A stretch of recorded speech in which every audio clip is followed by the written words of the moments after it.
That is pretty good for an alcoholic meeting in Arkansas, fuckers. Let me hear it. Yes! How are you, Oslo? My first time here, and hopefully my last. Because I'm gonna die here. So, you know, how many of you have been waiting all month for this? That is so sad. You guys, I'm so excited to be here. This is the adult show, right? Yeah. Earlier it was 18 plus. Do you guys want to know why I started doing drag? Yeah. Not to fucking fraternize with children.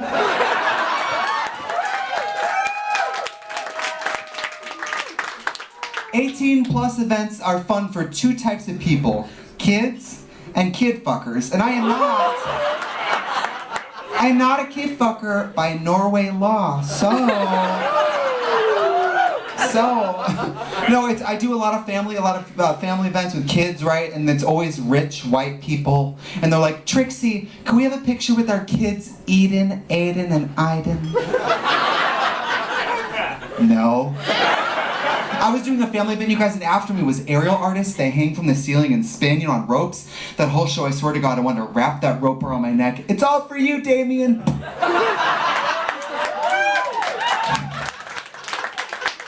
But, of course, I'm a good person, so I take the fucking picture with the kid. I'm like, oh, stay in school, kid.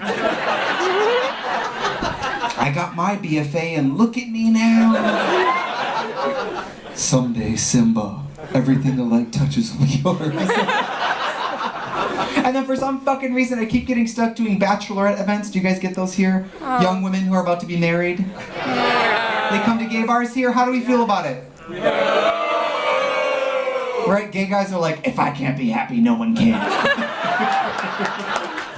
But the problem is, it's groups of beautiful young white women. So the world is kind of made for them, right? She knows what I'm talking about. She's like, fucking right. Yes. I was leaving my hotel, right? And I'm at my full Trixie Barbie drag with my pink suitcase stuck in the door, right? And it's a group of young, beautiful white women, and they don't even notice me. They're just like, oh, my privilege, my privilege.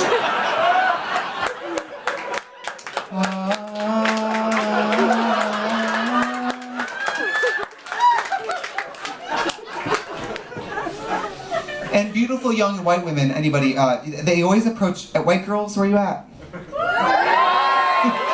They're like, she's about to shit on me. They all put on fake mustaches. White women, they always approach drag queens the same way. They say what day it is and can I have a picture. So they're like, can I have a picture? It's my birthday.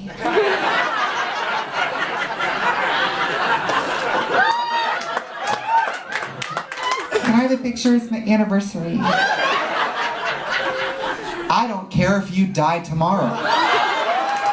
Do you have a ticket to my show in Oslo? And the answer is you don't, because you fuckers bought them all in like 2 seconds. So thank you so much. And clap for the Queen Yusa Admira. Amazing, right? That Trump song was great. But she's so beautiful and her body's so right, I personally have to boo her. So 1, 2, 3, boo. We only like ugly queens here, bitch. Get out. No, it's a challenging time to be American because of, the Trump and everything, but everybody thinks Americans are rich, white, and racist. And I'm here to tell you, some of us are just rich and white. Thank you. Oh, a full bottle of tequila at the stage. Wow. Let's do this right, Late Show. I have a personal rule. I don't leave any European country without a hangover. And you make it so easy. Last night I went out at the London, is that what it's called? Yeah. Because with the time change, I woke up at like 1 a.m. thinking, to me that was like, the morning, because I couldn't sleep. I went out and met lots of people who all recognized me, which is bittersweet. Because they're like, oh, I love you so much. I'm like, do you have a ticket? No, but can I have a photo? Can I have a ticket? I love you. Can I send a Snapchat to my grandma? And can you say hi to Katya? can you buy a ticket? And I was like, come to the 6 p.m. show. And these gay guys are like, 6 p.m.? I could be dead. I could be dead by tomorrow. But we're here. Did you guys have a women's march here? Yeah. A clap for women. I think every day should be Women's Day. Clap for women. Yay! After I just shit on you. I was in Seattle during the Women's March. It was so inspiring. I was in my hotel, I looked out the window, and I saw all these men, women, and children marching, and it was cold. So they're all wearing hats and gloves and scarves and sweaters, and I was watching them, and I was so inspired. I was like, I'm gonna buy a sweater. I am. Because the problem is I'm too LA. I'm from LA now, so we hate walking. So like, I was like, it's a women's walk? You get a purple heart, and you get a purple heart, you get a purple heart. Oh, that's an award, the Army's, you don't get it. Okay. You get a Polar Music Prize. I don't know. You win Eurovision. I know someone last night was like, we watched Drag Race, and you should watch Eurovision. I was like, but we have Drag Race. Because they were like, do you guys think it's like drag? They were saying it's like drag. Everybody's in full costume, fantasy, everything. No? Drag Race is better? You have betrayed your country. That's okay, that's good enough for me. But I was watching the protest, you guys, and gay guys are just bad at protesting, right? Because, well, first of all, it was a very white area. I know you can relate. Hello, white people. You brought your white privilege, great, okay. So it's all white people, right? And they're supposed to be, it's the march, and I'm watching it, and it's so inspiring, but even the cops, it was so white, there was no guns. There was no riot gear. The cops had like crochet needles. The police were like, you guys, let's stop the protesting and go get a quinoa salad. That was like, terrible, terrible. And I was watching it too, and gay guys, are you here? Okay, last audience, we literally had 5. So, the fisting jokes, the girls were like, it's relatable.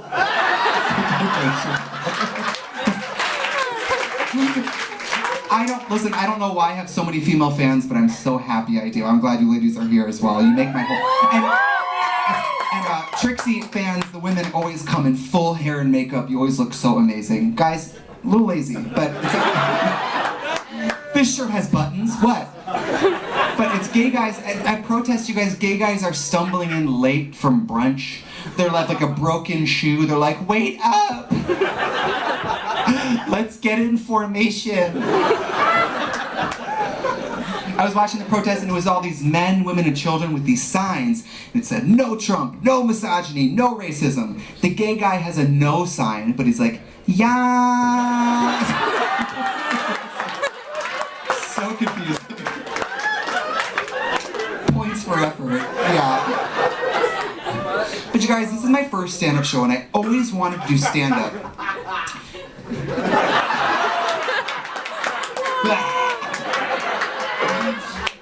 What's your name? Sure. Also, so is everyone.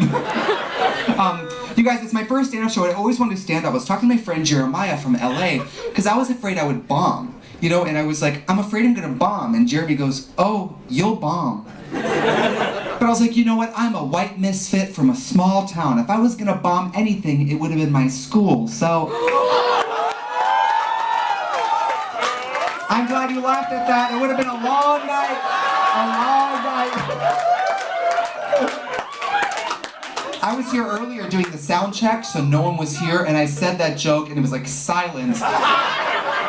I felt like I was performing at graduation at Columbine High. Oh, did you go to Columbine? Well, you're alive, so no, you didn't. Just shoot me.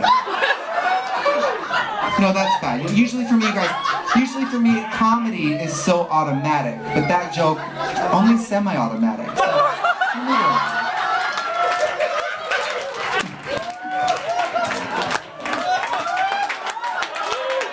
okay, clapping too hard. Funny, bad people. I'm gonna go here, okay? But you guys, it's my brand new show, Trixie Intro, ages 3 and up. The jokes are like me. The jokes are The jokes are fresh, they're young, but the jokes are also like me and that they've never been tested. So we're gonna get through it together. We're gonna get through it together. I thought, how do I start the show? And I thought I would start the show by talking about, people always ask how I got started doing drag. And are you taping the whole